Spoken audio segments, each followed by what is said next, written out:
Okay, and it's preparing a live stream, and then I'm going to hit the Zoom record as well so that we can record this for posterity. All right. Can I say hi, Mike, and thank you for Please joining welcome. the class?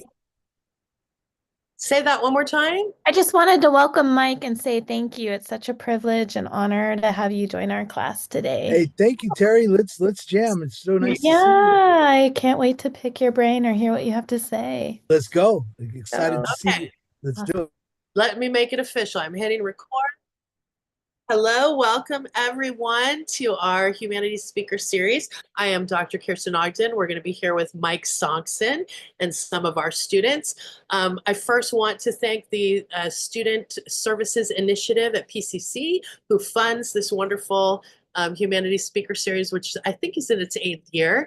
And I also want to welcome Professor Gail Brady, who's one of our creative writing professors. Thanks for attending, Professor Brady, and all our students. I see Juan and a lot of other students. I appreciate you being here. Mike SONKSEN, aka Mike the Poet, is a third generation Southern California poet, professor, journalist, historian, and tour guide. His book, Letters to My City, which I'll hold up right here. Second edition now, right? Published by Writ Large Press. And he's written for everybody. He's a wonderful cultural critic. KCET, Poets and Writers, Wax Poetics, PBS, LA Review of Books, LAist, Boom, Lataco, and the Academy of American Poets. His poetry has been featured on public radio stations KCRW, KPCC, and KPFK and Spectrum News.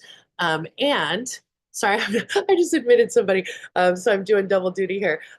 SONKSEN is the coordinator of the first year experience program, or he was the recent coordinator of the first year experience program at Woodbury University and taught high school before that. He's been awarded by the LA Press Club, and you can follow him on Twitter and Instagram at Mike the Poet LA. And please welcome Mike SONKSEN. Yay! Hey, everybody. It's great to see you, PCC. Yay! I'm so happy you're here. So take it away, Mike. I'm alive in Los Angeles. I'm alive in Los Angeles. We moved from the 626 to the 323 to the 562 to get down with all of you. I'm alive in Los Angeles here in the Wild Wild West. And as a warm wind hits my face, I walk across stained concrete. I cry tears of joy on Flower Street. I watch families dancing on their porches on Christmas Eve. I smile widely, and as I move through the city, my heart beats swiftly as sirens speed by me. I revel in the sadness. My soul is deep. I take full responsibility. Give me everything. It hurts. It's so beautiful. We have that universal, soulful, multicultural, emerging worldwide tribe people. I'm alive in Los Angeles. I'm alive in Los Angeles. I'm alive in Los Angeles. I'm alive in Los Angeles where there are more angles than isosceles. Citywide topographies undulate across massive landscape. We move from chain link to palatial gates into separate economic states with rising birth rates, below hilltops in the streetscapes. One can barely even equivocate these fluctuations in rent that are so evident all across from block to block to block to block. Extravagance and adversity interlock. Palatial spots, crosswalks, burrito shops. Housekeepers are hanging out at bus stops, and the country club is all walled off. And the city's blowing up like a Molotov. Even when I'm in the shower, I'm hearing the horns honk. I'm alive in Los Angeles. I'm alive in Los Angeles. I am alive in Los Angeles. LA! Happy Tuesday night, everybody. It's really great to see you all. And Happy Tuesday. there's a lot to talk about. And I'm gonna talk about a number of things, and I also want to hear your questions. But I do you mind if I briefly share a PowerPoint, and I'm gonna go back and forth with it? I'm not gonna do the PowerPoint too much, but do you mind if I share a couple of slides just because Absolutely. I want to do I'm just going to give you permission to do that right now. I'm not gonna do too many slides, but I'm gonna go back and forth with it a little bit because some of it is just like a little bit part of the story here. Um, okay. Um, let me okay. Can you all see that? Yes. Okay. Um, Yes. all right. Let me open this up here and okay. Um, so great to see you all. This is an idea that I talk a lot about with my students, but I really believe in this idea of geographic literacy, and I'm going to be talking a lot about this today. But if you don't know who you are and where you came from, how can you know what direction to go in the future? And so here we are in Southern California. And so a lot of my writing, I write a lot about LA, but I want to encourage people to write about their geographies and whether or not they're from LA. If I was in Chicago, I think I'd be doing this in Chicago. If I was in Detroit, I'd be doing this in Detroit, you know, Pacific Northwest, wherever. I'm very deeply, deeply loyal to California. And so I'm very much a California and a Los Angeles poet. But I think that if we all get to know our local landscapes and our own history and our own geographies, there's a deep power that comes from that. And there's a connection to your family, but there's also even it helps people find their path in life and their own purpose. So I love this quote. This is actually from Malcolm X, but I think anybody in the world can agree with this. If you don't know who you are and where you came from, how can you know what direction to go in the future? And so a lot of what my writing is about is let's explore the local landscape and let's try to find the everyday beauty because there's a lot of everyday beauty that we overlook all the time. And I mean, even, Pasadena City College, you're right there underneath Mount Wilson's big, beautiful mile high mountain. And how about, Mount Baldy when it's snow capped? And there's a lot of really wonderful landscapes and geography and architecture and things that we take for granted.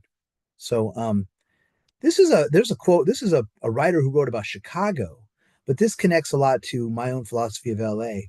Before you earn the right to wrap any sort of joint, you gotta love it a little while. Hey, if any of you ever want to read a really cool prose poem book about Chicago, it's called Chicago City on the Make. This book was actually banned in Chicago in the mid 50s. It's basically a love song to Chicago, but it's about the underworld of Chicago, the gamblers and the grifters. And Nelson Algren had this quote: it used to be a writer's town and it's always been a fighter's town.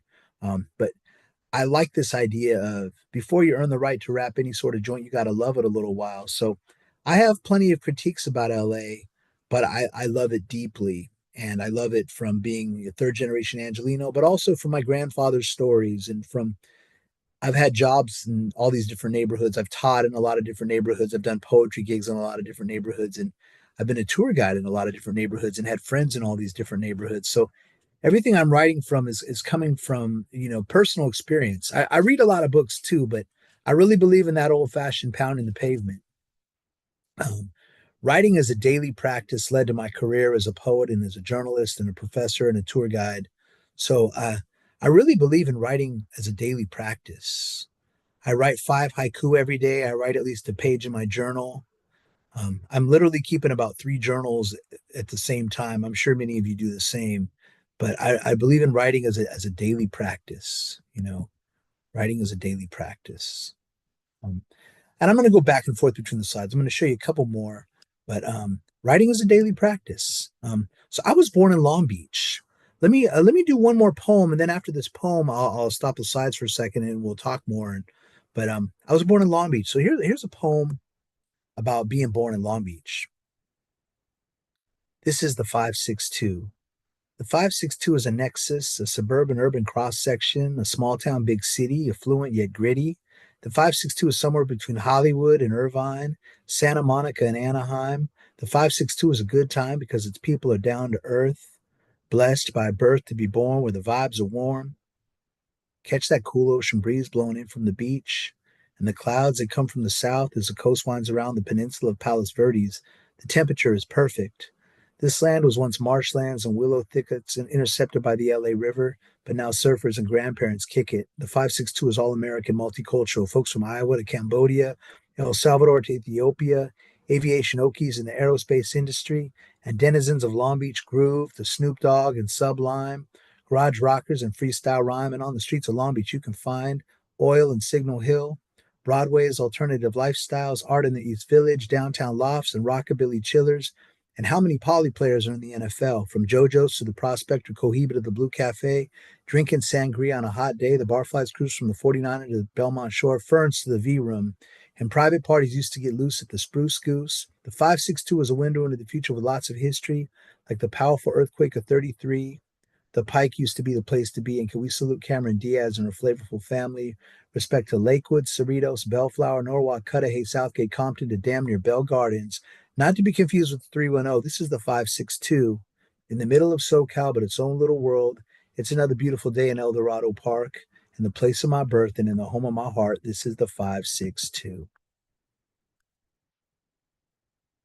Hey, thanks everybody. Good to see you all. And let's chop it up now. Feel free to like ask some questions or to have some conversation. At some point I might have you guys write a really short thing with me too, but for now let's just talk a little bit. Just like a on the spot quick, right? Yeah, go Yeah, ahead, Fern. Ask that question you popped in there. and then Oh, we'll do sure.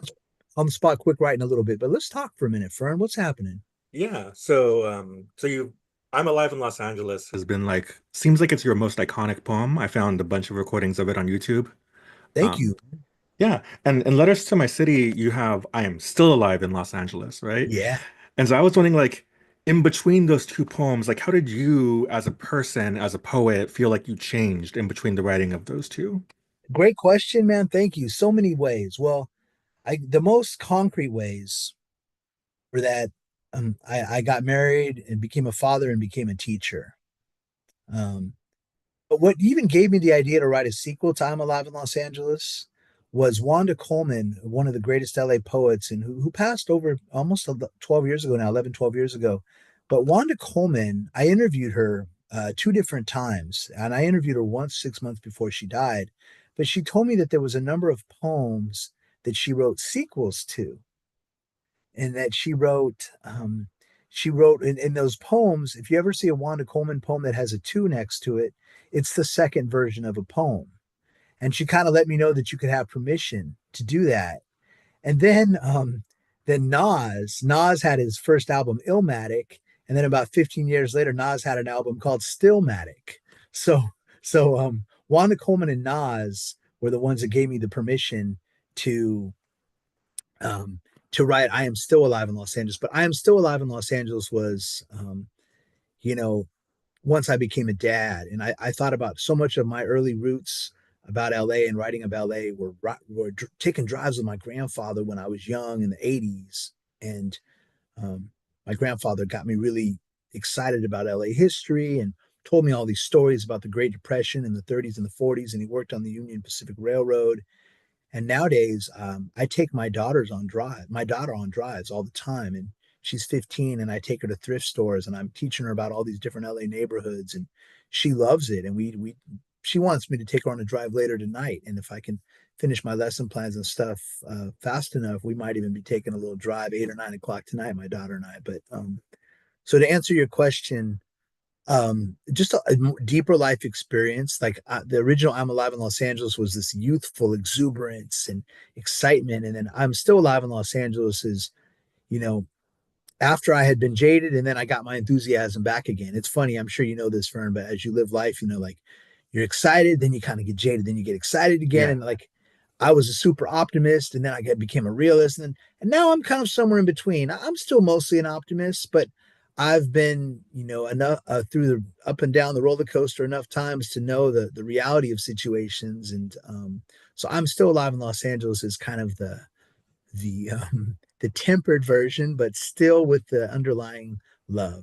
Yeah, it makes sense. I feel in Still Alive, I feel like a lot of wonder. There is like the I'm still here. Like I'm a father now, right? And it's like yeah, and it's like it's a different tone from like the defiance of the first one. That's a really good read, man. Thank you. You got a good Yeah. eye. Thank Your you. perception is on point. Thank you, Fern. There's a couple comments in the chat, but Mikey, we're just talking about taking a drive, and I was thinking about that driving down the 105 piece Yeah, that's in your book. And I wonder if you can talk a little bit about, because you write so much about LA, about California culture from different perspectives. I love, love, love, especially as a teacher, and I know you're a teacher, the pieces you write about remembering the teachers and mentors in your life and the kind of impact that they had on you. But can you talk a little bit about driving Los Angeles and what some of the joys are of that, and how that found its way into your work as part of the landscape and the speaking and the experience? We're thank, definitely a city of cars, so.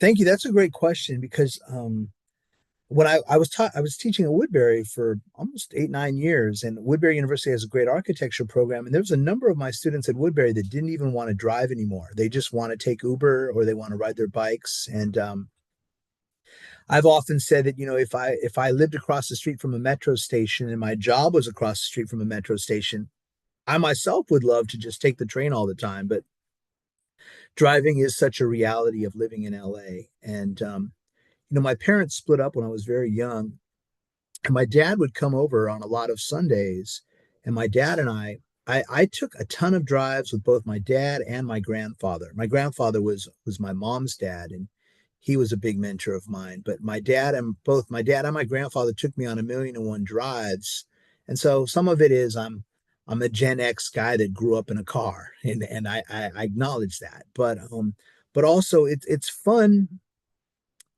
as Joan Didion wrote about in her book Play As It Lays, and how many of you love to take a drive with your good friends and your favorite song on? Margarita, when you're cruising around with your good friend and your favorite song is on, and the windows are down, and the air is blowing, the window, it's It's there even is a cool. It's even cool driving like on your own, just bumping your favorite music. Like, yeah, totally resonate. looking out at the hillside or whatever, right? Looking off in the distance and seeing the hills or PCH, the ocean, or Mount Mhm. Baldy, or the skyscrapers or whatever, right? Yeah. I think road trips are the best, and it extends beyond Los Angeles through all of California, and just our meetings up by Mhm. car. Like, it's And just a great.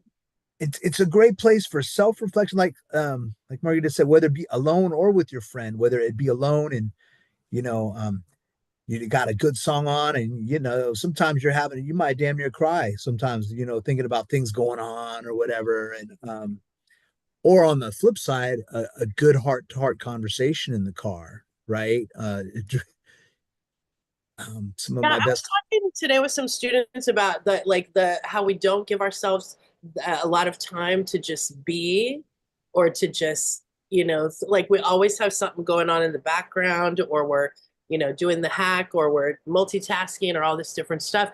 And I mean, even, hopefully we're not doing that in a car, but the car is a kind of vehicle. Um, it's a kind of it is a vehicle, but it's that transportation time machine where it can stop time and you can really just kind of lose yourself in the scenery. And I think in your work, it's really interesting that landscape figures so prominently alongside personal identity, Hmm.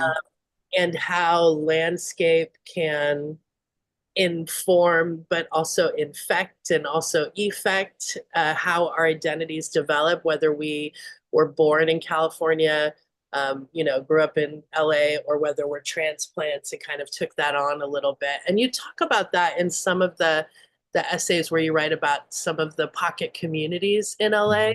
Hmm. Um, and can you share a little bit more about that, and your discovery and curiosity, and how it led you to talking about those other communities that you found and wrote about? The little pocket communities are beautiful, like the microclimates. For example, my daughter and I were driving around the other night, City Terrace, and I wrote an essay about City Terrace in here, and it's the hills of East LA. And I only discovered in the last 10 years that City Terrace was actually developed by the same people that developed Lamert Park, the Lamert family. Um, um, parts of it were, and but City Terrace is Chester Himes, who wrote the book, who's such the great crime noir writer, and wrote "If He Hollers, Let Him Go," and he even wrote about City Terrace. But City Terrace is such this unique area with these really cool houses on the hills, and it's only super Angelinos even know about City Terrace. You can live in City Terrace for, I mean, you can live in LA for a long time and not even know about City Terrace. But I remember as I was discovering neighborhoods like City Terrace, like Mount Washington, or in Glendale, there's this little neighborhood called Kenneth Village. These little, and when I was younger, I remember I loved the Franklin in Hollywood, in East Hollywood, the Franklin. There was this coffee house called the Bourgeois Pig, and my friends and I used to go write poems there. And I discovered a lot of neighborhoods from doing poetry in all these different places. And originally, it was Venice, Boyle Heights, and Leimert Park, and some parts of Hollywood, and Highland Park and Echo Park. But then I started, doing poetry in different parts of the San Fernando Valley. And there's that stretch of Magnolia where North Hollywood and Burbank meet. And there's cool places in the valley. And there were different neighborhoods in Long Beach. And every time I would think I would know something, I would discover some whole other little neighborhood that I didn't know about. And we used to do, there was a place called Psychobabble, and it was this coffee house on Vermont in Los Feliz. And then there was the Onyx Cafe, which had a location in both Echo Park and Los Feliz. And so many different little pocket bookstores, and then places. My friends had a coffee house in Long Beach called the Blue Nile that only existed for 3 years, and it was this wonderful little coffee place. And it was owned by these two young guys who were in their 20s, and then eventually one of them got married, and the other guy went to grad school. But for 3 years, it was this most amazing little pocket, and we used to have these poetry readings where we'd have 150, 200 people in this coffee house, and we barely even had to promote it. It was so these little neighborhoods are incubators of culture. And LA has a lot. I mean, every city has them, right? Of course, every city has these different neighborhoods. But for me, they're some of the biggest charm of LA, and they're the parts of LA that mostly either either not necessarily natives, but people that are real denizens of the city. Like, you're only going to find out about these neighborhoods if you spend some time and invest. Like, if you're meaning invest your time, invest your, with your friends, or you go to a nice restaurant, or you go even the little coffee house, and to go write in a coffee house and spend some time or catch up with your friend. Those are moments where you're digging roots. And there's a person who did a lot of work in Detroit, a woman named Grace Lee Boggs, who was an activist who did a lot of work with even Martin Luther King and Malcolm X. But Grace Lee Boggs was very interesting, but she said the most revolutionary thing she ever did was stay put. She lived to be 100 years old. She died at 100 years. She ended up living to be 100. Her and her husband started this program called Detroit Summer, where they were trying to rebuild and respirit Detroit. And their idea was they would take these vacant lots and turn them into gardens, and they would paint murals on abandoned buildings. And it's this idea of investing in your neighborhood. And I think that's what everybody loves so much about the rapper Nipsey Hussle, aside from the fact that he could rap, but also Nipsey Hussle grew up in the Crenshaw district, and he wanted to stay in the Crenshaw district. And there's in Watts, where I'm currently teaching, there's a group called the Watts Labor Community Action Committee, and it was founded by a guy named Ted Watkins. And Ted Watkins had this phrase that he said, "Don't move, improve. Don't move, improve." And Ted Watkins' idea was to try to make Watts a better neighborhood from the people from within. And I think when you get to know these little neighborhoods, and you spend time in these neighborhoods, and you build connections, and it's healthy. It's a healthy way to build a city, rather than all the corporate condos coming in. And so much of what the complaint about gentrification is it's just developers and wealthy, I was going to say carpetbaggers, but some people would call them vampires, or vultures, coming in and trying to profit off neighborhoods without giving. They're just trying to take. They're trying to extract, and whereas, but when you spend time in places, you're building roots, and you're digging deeper, and you're creating something. And I first learned a lot about that, believe it or not, just doing a million poetry events, and getting and making deep friendships in places.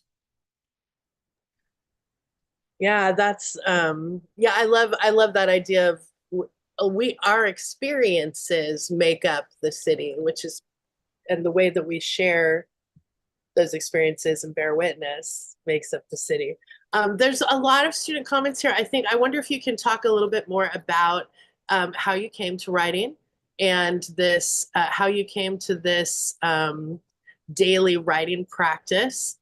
Chara, if you want to expand on that, you were asking about that too, but Yeah, ask me. how did that build that relationship with yourself is some of the stuff that's coming up in the chat. Actually, Chara asked me that, and I'll respond. Feel free to Yeah, elaborate. Chara, you there? with your great dog picture. Some people may not be able to unmute. Hi, sorry. No, no worries. Yeah, I was just really wondering how being a writer has changed your relationship with yourself because it is very much your internal world being expressed, I would say. And if you have always been writing, because I am kind of starting to maybe consider writing, and I think it has been changing maybe how I view myself. Thank you for your awesome question. And I could not, oh, there's much to say about it, but in my book, I talked about I had an amazing teacher in the fourth grade that had us doing all kinds of writing. And it was fun. And she would have us writing these little poems when we were 10, 11, 12 years old. But then when I was at UCLA, when I was 18, 19, 20, it was right after the 92 Rodney King uprisings. And I was also starting to go to a lot of shows. I was going to see hip hop shows and punk shows. I mean, I saw Sublime and Green Day and Rage Against the Machine and Tribe Called Quest and De La Soul and all these groups when they were just starting to become well known. And my friends and I were all over the place. And so some of my writing was trying to keep track of everything we were doing.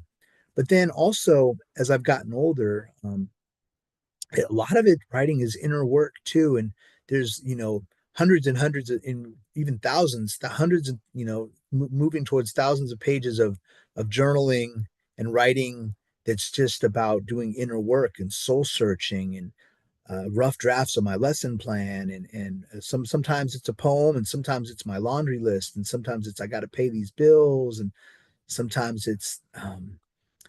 sometimes it's old memories and different things that I've forgotten about and um, I've I've been I just read a really inspiring book called Bone Black by Bell Hooks. I love Bell Hooks. I've read about 10 of her books. I love that book.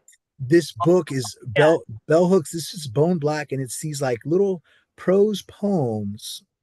It's these little prose poems about.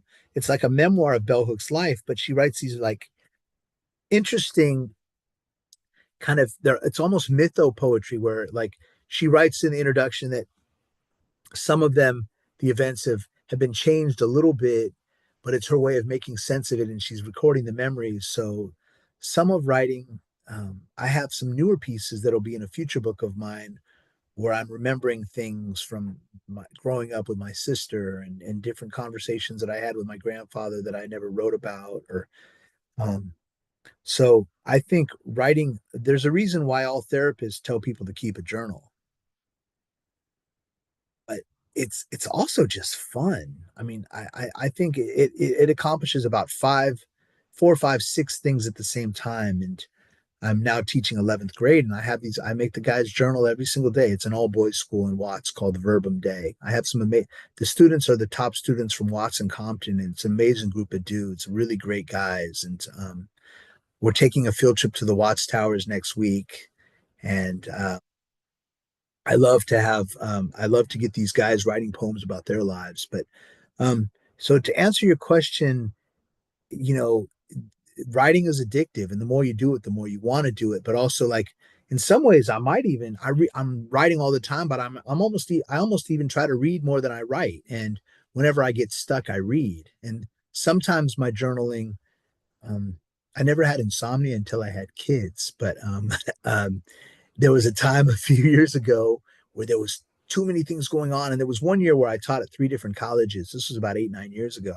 I was teaching it. I was what they call a freeway flyer. I was teaching at three different colleges. I was still doing tour guiding. I was working like 6 days a week, and sometimes I was having a problem sleeping, so I was writing a ton in the middle of the night, and then I would actually be able to go back to sleep. I would wake up and sometimes write 2, 3, 4 pages, and then go back to sleep. And so writing, it's not even an exaggeration to say in some ways that it saved my life, but it became a spiritual practice and it deepened my faith. And so now I really believe that everyone can be a writer. It's really just as simple as sitting down and doing it. And sometimes you want to do it more than others, but right now I currently I leave my house every morning at 6 a.m. because this traffic is so bad. And so I get to a coffee joint at 6:30, and from 6:30 to 7 I write haiku, or I write in my journal, and then I my class starts at 7:40 in the morning, but I get to the school at 7:15, 7:20. But for 30, 40 minutes every morning, I journal, and I don't feel right if I don't do it. Like, it helps me a lot. And as I said, sometimes it's a start of a new poem, and sometimes I'm doing an outline for the next essay I'm going to write, and sometimes it's venting. Yeah, I encourage that for you all too. Like, you got to vent about something. No better place to do it than a journal. And so writing is a process. I Some of my favorite people that write about writing, Natalie Goldberg. Bell Hooks has a couple of books about Bell Hooks, Natalie Goldberg, Julia Cameron, who wrote The Artist Way. She's written 35 or 40 books. For me, Julia Cameron and Natalie Goldberg are like the Robert De Niro and Al Pacino of the writing coaches.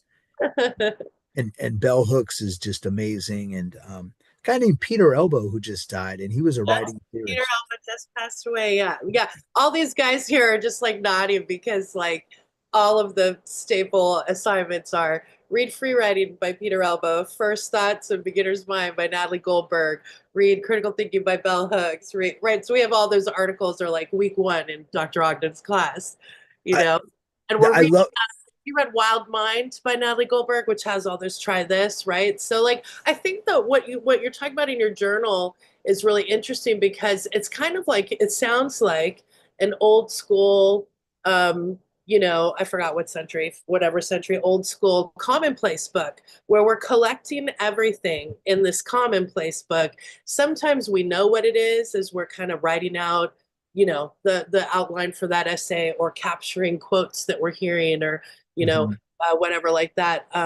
And sometimes it's venting or whatever, but sometimes we don't know what it's going to be until mhm, we look at it later too. And that you might think your grocery list might not become something, but when I'm looking at your poetry and some of your essays in here, there's a lot of and for the creative writers who popped in, I know we've got some of the lit students here too, but there's a lot of the poems in here which I really love are what I would call stacking poems, right? yeah. And it's like this listing and listing of all of these important places or people, LA authors or street names or Mhm, all of these things that are a collection in the poem, but also I think is a way of the theme for the lit courses that I'm doing this semester is bearing witness. And mm, when I read your book, I think a lot of the stuff you're doing is bearing witness mhm, for LA and not just LA, but LA over time. mhm. Talking about the coffee shop that closed down that you used to love, or Yeah.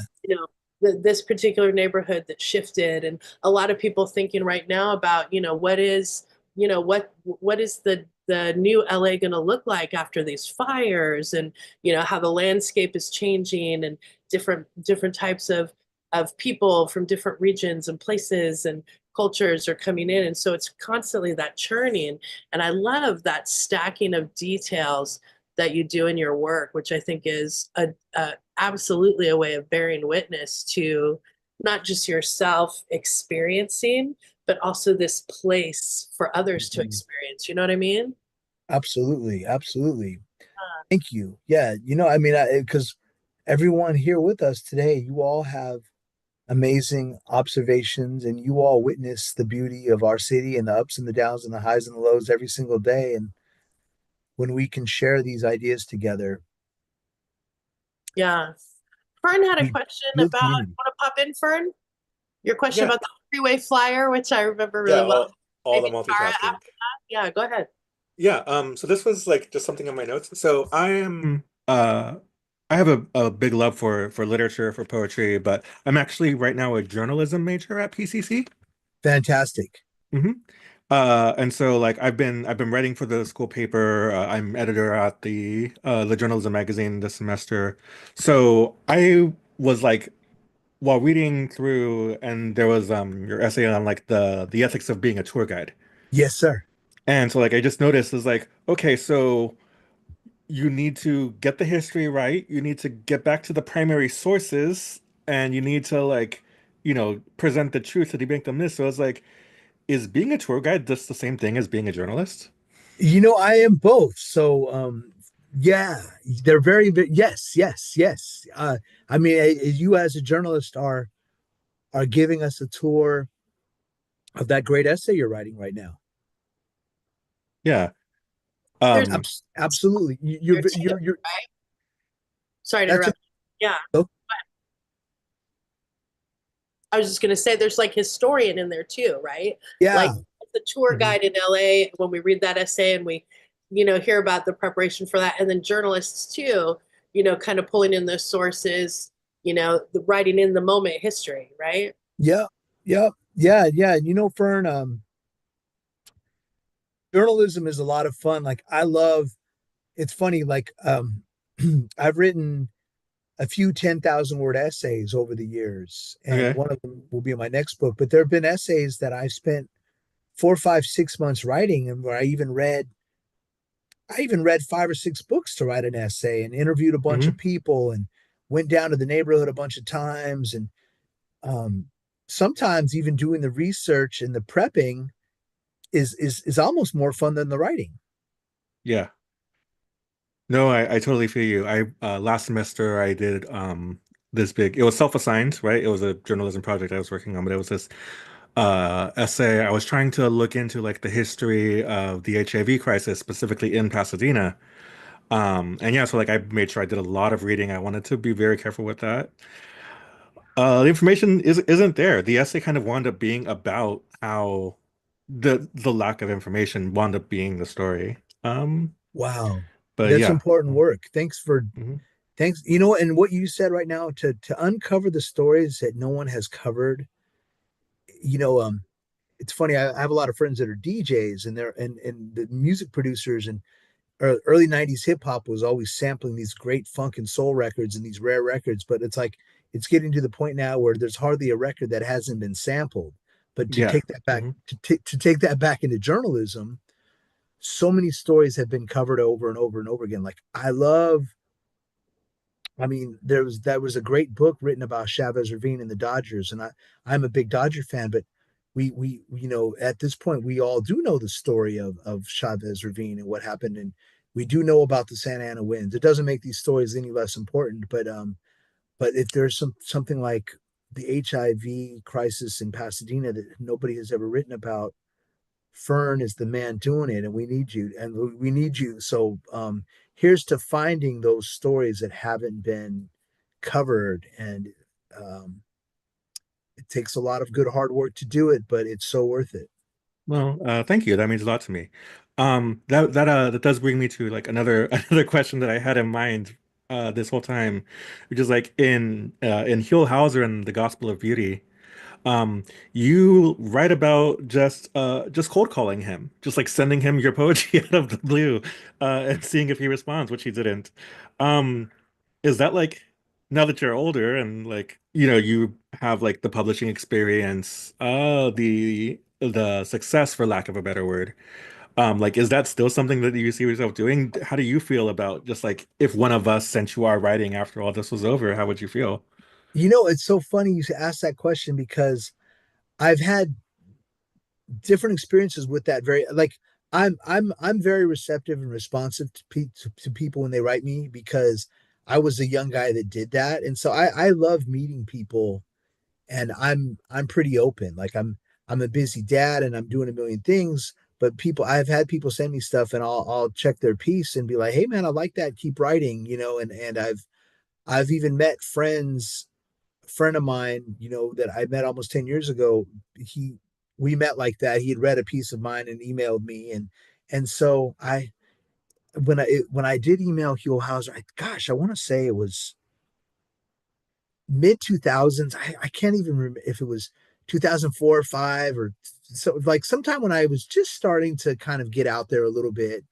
And he never replied. I mean, probably the thing was the guy got a million emails, but there have been times where I did cold call somebody and then they wrote me back and they were really cool. And then sometimes they didn't reply, but I think I'd met Wanda Coleman at Beyond Baroque in 2002, and I Rodriguez around that same time. And Mike Davis was my professor, so I met him under that context. But um, Definitely. that, do that, right? Like I feel like that's the way I've met most of the people that I admire, like you're at a poetry reading or you go to a big gig like Beyond Baroque and a little starstruck seeing somebody like Wanda Coleman, but you're like, I'm gonna make, that's how I met Peter Elbow. Actually, I was at an event, walked up and was like, so I think that's definitely the way that we make connections with other people, and that's how we build community. And I don't take it personally. Like Mike was saying, if you reach out to somebody who's super famous, it's like, hope they reply, but they probably get thousands of emails. But like our students were writing about, we were reading Cornell West's book. And I told everybody, every student to email him and ask him about something in his book. And he responded to every student. And this was like, Every one 10 of years, them. That's every amazing. single student. Yeah. Wow. And then I was like, oh, I gotta get Cornell West to PCC, gotta get my beg on for some money to bring him. But like writers like Jimmy Baca who have come here, and Mike, and like, I mean, I think if you want to be a writer, and I consider everybody who walks into my class a writer once they start writing in my class, right? But I think if you want to be a writer, like when I'm reading Mike's book, it's like it's about experiencing the community around you and making connections and being open to people you normally wouldn't say hi to or whatever. And I think those Mhm. are some of the most beautiful, conversations that you can have. You, Um, and not be afraid as a young writer to reach out and say, hey, I really admire your work and this and that and blah, blah, blah. And, if you ever had time to read this, I'm just attaching it just in case, and you never know. But also getting out there too. Like I think COVID put a pause on a lot of things, but in some ways it was great for people who hadn't been going out because there were so many Zoom events like this one. Like we've kept up, the part of the online visiting writers along with the face-to-face, because I think it opens it up to people who normally wouldn't go out to those things to be able to have a sense of community with other writers, right? absolutely. And the online events did break some walls down. Yeah. And because it is hard work to drive across LA. And when I was younger and before I was teaching, before I had kids, there was a time where my friends and I would go out 3, 4, 5 nights a week doing poetry Ah, all over town. I And remember those days. now Yeah. now I do a couple a month, or depending on what's happening, and whether my son has a swim meet, or I got to do something. But to be able to just sit in the comfort of your own home and hear a Luis Rodriguez do, to be, there is something about that. And but to really quickly to circle back to Fern, Fern, I've got, as I said earlier, like I had been optimistic and then I got jaded and then I got optimistic again. And it's funny, like, um, so I really believe that earnestness and sincerity and just hard work does win in the end. Like it's a challenge sometimes, but I know you're working hard as the editor, and you're reading and researching and doing a lot of great work, and keep the faith and keep pushing, because it's funny, like every time I was almost ready to give up, and not really, but every time I'd get like kind of bummed out about something out of the blue,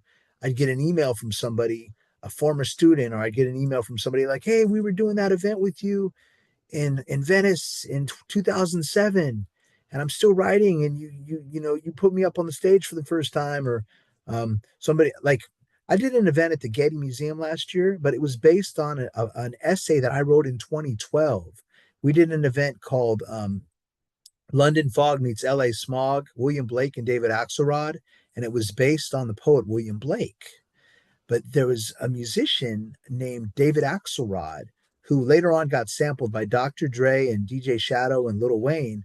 But David Axelrod was a psychedelic jazz musician who went to Dorsey High School, and he made jazz recordings with Lou Rawls in the 60s and the 70s on Capitol Records. And David Axelrod had two albums inspired by William Blake, Songs of Innocence and Songs of Experience. And they were based on the tone poems of William Blake. But David Axelrod disappeared for about 20, 25 years when his son died of a drug overdose. And then out of the blue in the 90s, Dr. Dre sampled David Axelrod. So did De La Soul, later on Lil Wayne. but DJ Shadow, all these people sampled David Axelrod, and all of a sudden he became famous again. And David Axelrod died at 86 years old about 7, 8 years ago. But my friend, who's a photographer and a filmmaker, introduced me to David Axelrod about 15 years ago. I mean, like I had been listening to him long before, but I actually met him through my friend, and my friend had did a documentary film on him. And David Axelrod liked my poems, liked I'm Alive in Los Angeles, and David Axelrod and I had some conversations. And so I wrote this essay for PBS SoCal that said, Dr. Dre is David Axelrod is the bridge between Dr. Dre and William Blake. And when the Getty Museum was doing the first West Coast show of William Blake's paintings in 80 years, because William Blake was not only a poet, he was a painter, and they were things, how can we make this relevant? And they found my article from 2012. And it's funny, at the time that article wasn't one of my most popular PBS articles at the time. I thought, then later on I realized it was just kind of for like the inside baseball, all the people that are the producers that are into kind of obscure jazz love the article, and not just hip hop heads. But in any event, that article was what the Getty emailed me out of the blue and said, "Would you like to host a show at the Getty?" And so we did an event that had hip hop and poetry and DJs mixing at the Getty Museum based on an article that I had written like 11 years before. It comes So around, right? so it comes around. So this great piece you're doing now, Fern, somebody might, I'm sorry, it takes a long time sometimes, but somebody might 5, 10 years from now be like, Fern, dude, you wrote this, and we're gonna do this event now, and can you come and speak at our event? And you're like, dude, I did that in 2023, or Yeah. whatever. Wow. Okay. Terry had a question about you have some music knowledge that you're laying down on us here, and thinking about what California literature is, and do you think music is a defining part of it? That's a great question, Terry. Yeah. My friends and I, like, I always say that I like music enough, almost enough to even be a DJ, but I had a bunch of friends that were DJs. So, I'm just listening all the time, and poetry and journalism are my obsessions. But then I love, there's so many great California songs, and my daughter and I, we were grooving out to Ventura Highway by America, and everybody always talks about the Laurel Canyon sound, and I grew up on 90s hip hop, and so there was a lot of and there was conscious hip hop like the Freestyle Fellowship, and they were out of Leimert Park in the Crenshaw district, and it wasn't just Dr. Dre and Ice Cube, and Dr. Dre and Ice Cube are great, so much respect to those guys, but there's a lot of different hip hop and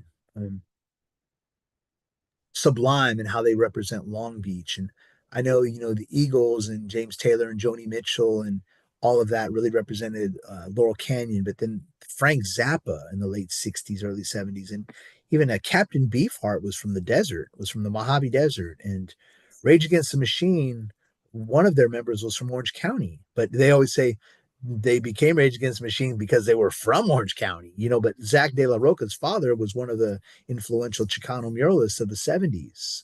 And so but music is such a document of history, and maybe a great song like Kendrick Lamar currently has really captured the spirit of 2024, 2025. And Oh, he dominates. Yeah. He is such a poet.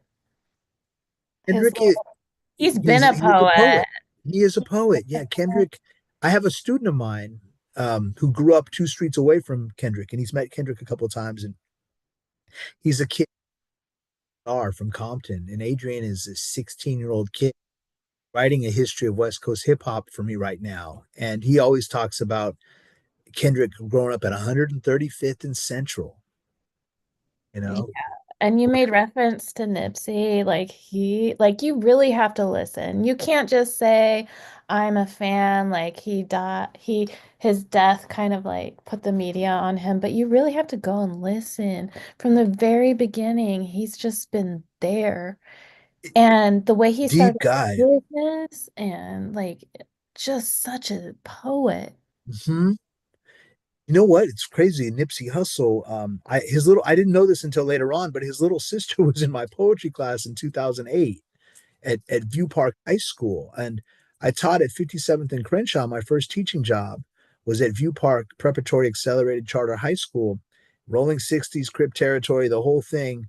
And I was trying to play all this like 60s and 70s Black arts movement, the Watts Prophets and Last Poets and Gil Scott Heron and all these like older. All great stuff that you can't find scratch because it's all been played. Yeah, and it's so funny because I was playing this stuff for those kids, and one of them was like, "You heard of Nipsey Hussle?" And this was in 2008, and I hadn't heard of him then because I was still stuck on De La Soul and Tribe Called Quest, and I was still in my little Pete Rock and Far Freestyle Fellowship and Farside, but the kids put me up Far on Nipsey. side. Oh, Yeah, yeah, yeah, and but Nipsey, what made him so important was that he really lived and breathed it, but he loved the Crenshaw neighborhood, and he grew up, about 5, 6 blocks away talk from us. about his lived experience. He didn't try to be anything but himself, no matter how much money he had, anything. He talked about his lived experience. Absolutely, And he absolutely, continued to live it after he was successful and gave back to yeah. LA. He's in some ways he's unassailable. Like you can't. There's not much you can you and he kind of graduated in a sense too, right? Or he evolved a lot. I mean, he was always kind of spiritual, but I mean, he really amazing guy. I think there's something to that about that.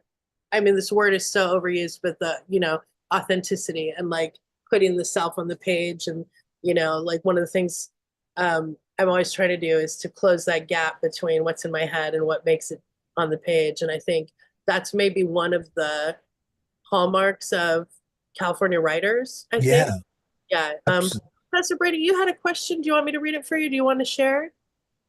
So good to have you here. Yeah, no, I too am from LA. I've lived here my life and I'm older than you are, so I've lived here a long time.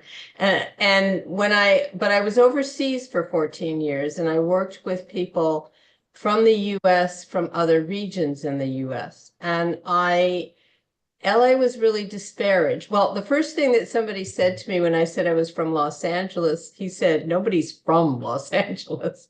I said, "Yes, I was born there."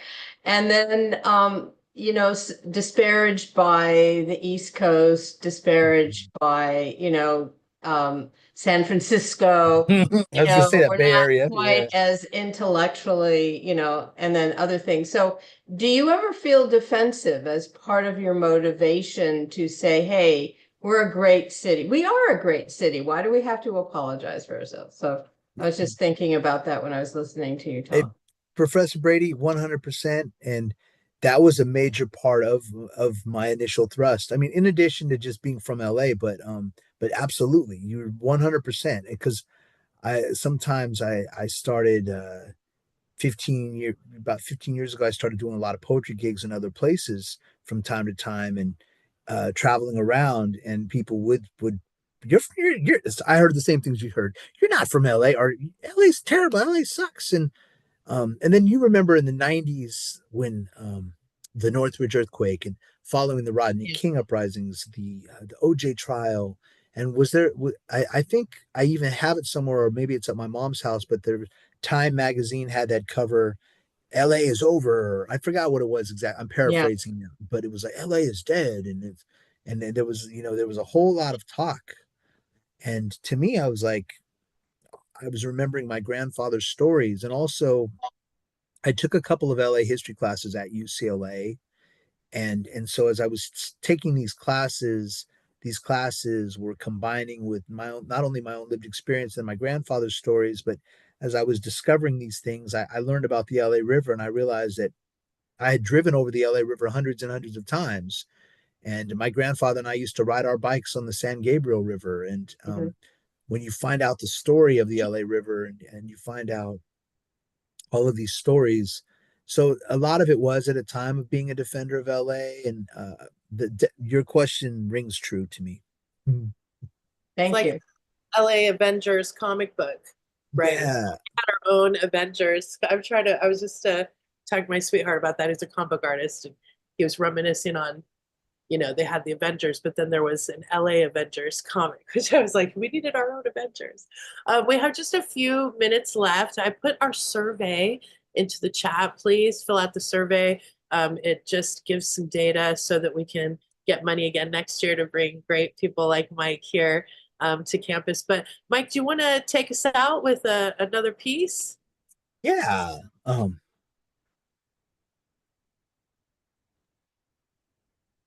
Thanks for this conversation, everybody. This has been really wonderful. Really appreciate you all so much. Uh, I sing of a river dammed, dumped, pumped, and diverted. I sing of a river they almost murdered. A river the people forgot, a river that flows from the rocks. I sing a river flowing from mountain slopes, snowmelt below Mount Wilson, the mouth of the arroyo. A river where the shifting bottom of soft sedimentary sandstones and clay mixes with gravel wash from seasonal runoff. I sing of a river less celebrated than world waters, still powerful enough to wash away a village. I sing of a river that switched beds, underground moisture in the watershed. I sing of a river where much of the water never reached the sea, forming marshes, lagoons, and mudflats.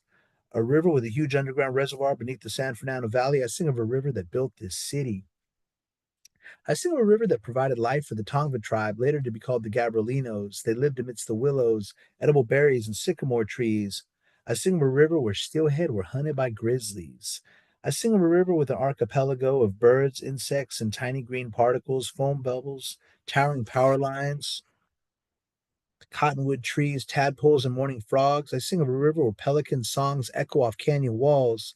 I sing of a river unknown to many, perhaps first seen in Greece, the Terminator. I sing of a river that's always been here. I sing of a river with tributaries like the Rio Hondo, a river with a confluence in the Arroyo Seco.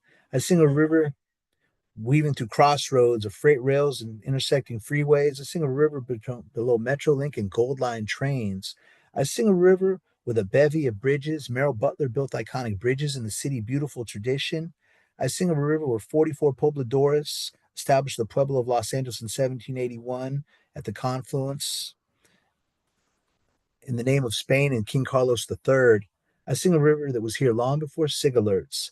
I sing a river before concrete squatter camps and floating cans of beer. I sing of a river that was paved in concrete by the Army Corps of Engineers. I sing of a river resurrected one pocket park at a time.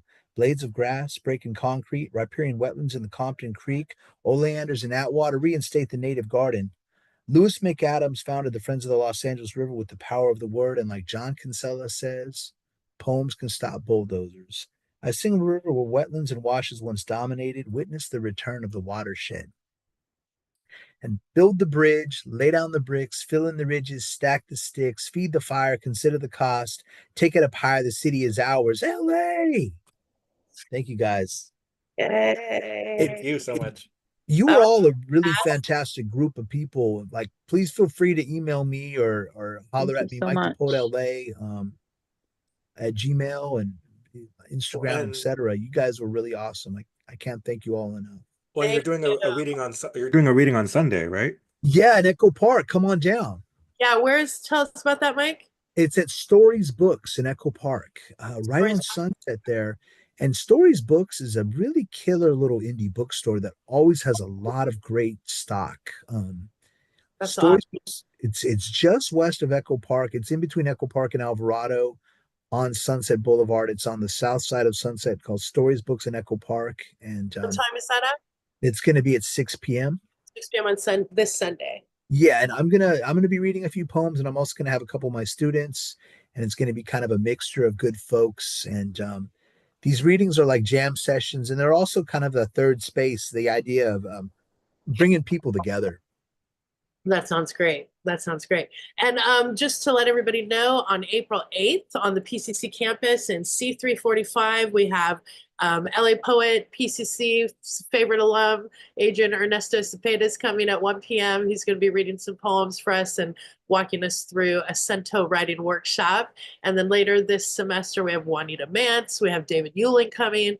So we hope you'll come to those. And again, we want to thank the Creative Writing Program at PCC and the Student Services Initiative for funding this. Thank you, Professor Brady, for coming and all the students. And I'm going to stop the recording now. Thank you, Mike SONKSEN. Yay! Thank you. Hey, you guys were awesome. I appreciate every one of you, and to be continued.